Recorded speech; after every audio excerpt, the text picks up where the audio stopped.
Hello friends, ఈ రోజు మనం రివ్యూ చేయబోతున్న సినిమా ఎకేస్. ఈ సినిమా ఒక రెగ్యులర్ కమర్షియల్ వార్ మూవీ కాదండి. ఇది మన దేశం కోసం తన ప్రాణాలు అర్పించిన 21 ఏళ్ల యువకుడు, పరమవీర చక్ర అవార్డు గ్రహీత అరుణ్ కేతార్పాల్ లైఫ్ స్టోరీ ఆధారంగా తెరకెక్కిన ఎమోషనల్ దేశభక్తి యొక్క biopic.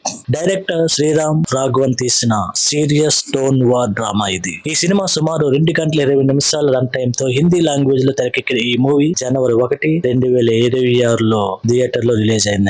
IMDb rating 6.1 out of 10 కి. ఇప్పుడు ఈ సినిమా ఎలా ఉందో ఈ రివ్యూలో మనం క్లియర్ గా తెలుసుకుందాం. ముందుగా స్టోరీలోకి వెళ్తే, ఈ సినిమా 1971 ఇండియా పాకిస్తాన్ వార్ సమయంలో జరిగిన రియల్ ఇన్సిడెంట్స్ ఆధారంగా జరుగుతుంది. హీరో యొక్క యంగ్ ట్యాంక్ కమాండర్ గా దేశం కోసం ఎనిమీ ట్యాంక్ తో ఫేస్ టు ఫేస్ ఫైట్ చేస్తాడు.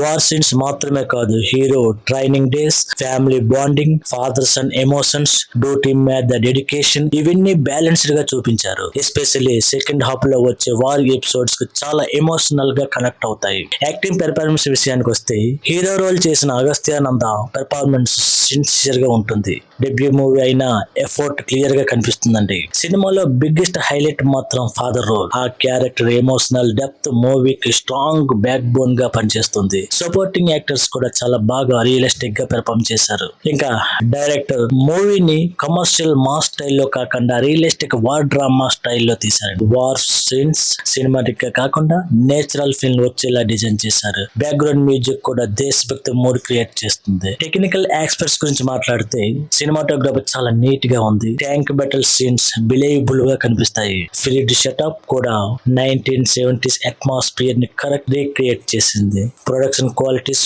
ఓవరాల్ గా చాలా స్ట్రాంగ్ గా ఉంటుంది. ఇప్పుడు ఈ సినిమా యొక్క ప్లస్ పాయింట్ చూస్తే, ట్రూ స్టోరీ ఆధారంగా ఎమోషనల్ నేరేషన్ ఉండటం, రియలిస్టిక్ వార్ సీన్స్ చాలా బాగుంటాయి, ఫ్యామిలీ ఎమోషన్స్ చాలా స్ట్రాంగ్ గా ఉంటాయి, దేశభక్తి ఫీల్ ఆడియన్స్ కి బాగా కనెక్ట్ అవుతుంది. మరి మైనస్ గురించి చెప్పుకోవాలంటే, స్క్రీన్ ప్లే కొంచెం స్లోగా అనిపించే మూమెంట్స్ ఉంటాయి. మాస్ ఆడియన్స్ ని ఎక్స్పెక్ట్ చేసే కమర్షియల్ యాక్షన్ ఎలిమెంట్స్ తక్కువగా ఉంటాయి. ఫస్ట్ హాఫ్ కొంచెం పేషెన్స్ టెస్ట్ చేస్తుంది. ఫ్యామిలీతో చూడాలా అనుకుంటే తప్పకుండా ఈ సినిమాని ఫ్యామిలీతో చూడొచ్చండి. వైలెన్స్ ఉన్న రియలిస్టిక్ లెవెల్ లోనే ఉంటుంది. ఫైనల్ గా ఇకీస్ ఒక కమర్షియల్ ఎంటర్టైన్మెంట్ మూవీ కాదు, ఇది ఒక emotional patriotic war biography. Real life stories, army background movie ఇష్టమైతే డెఫినెట్ గా వాచ్ చేయొచ్చు. My rating 3 out of 5. మీరు ఇప్పటికీ ఈ సినిమా చూసి ఉంటే మీ ఒపీనియన్ కామెంట్స్ లో తప్పకుండా చెప్పండి. ఇలాంటి హానెస్ట్ మూవీ రివ్యూస్ కోసం ఛానల్ ని సబ్స్క్రైబ్ చేయండి.